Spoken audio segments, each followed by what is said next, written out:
Hello friends, வணக்கம். நீங்கள் உங்கள் பெட்ஸ் எல்லாம் நலமா? நம்ம இன்றைக்கி என்ன பார்க்க போகிறோம் அப்படின்னா, நம்ம வந்து முதல்ல ஆர்டர் போட்ட ஃப்ளோரான் அதோட அன்பாக்சிங் தான் நம்ம பார்க்க போகிறோம்.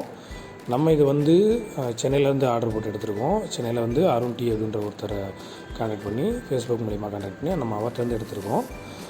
இது வந்து F2 காம்ஃபா. எனக்கு காம்ஃபா தான் ரொம்ப பிடிக்கும். எஸ்ஆர்டியை விட காம்ஃபா வந்து கொஞ்சம் யூனிக்காக இருக்கும். அதோட பேட்டர்ன்ஸ்லாம் கொஞ்சம் யூனிக்காக இருக்கும். இவர் வந்து ஃப்ளோரானில் எல்லா வெரைட்டியும் பண்ணுறாரு. இந்த காம்ஃபா எனக்கு ரொம்ப பிடிச்சிருந்துச்சு. நான் அதனால் இதை ஆர்டர் போட்டு எடுத்திருக்கேன். இது நம்ம வீட்டில் இருக்கிற இம்போர்ட்டட் டேங்கில் வந்து இது பண்ணுறதுக்காக தான் நான் விட்டுறதுக்காக தான் நான் எடுத்திருக்கேன். நல்லா பேக்கிங்லாம் நல்லா பேக்கிங் பண்ணி டபுள் பேக்கிங் பண்ணி நல்லபடியாக இது பண்ணாங்க. பயங்கர ஸ்ட்ரெஸ்ஸில் இருந்துச்சு மீன். ஆனால் உண்டையிலே ரெக்கவர் ஆயிடுச்சு மீன். ஒரு சின்ன தொட்டியில் போட்டு காமிக்கிறேன்.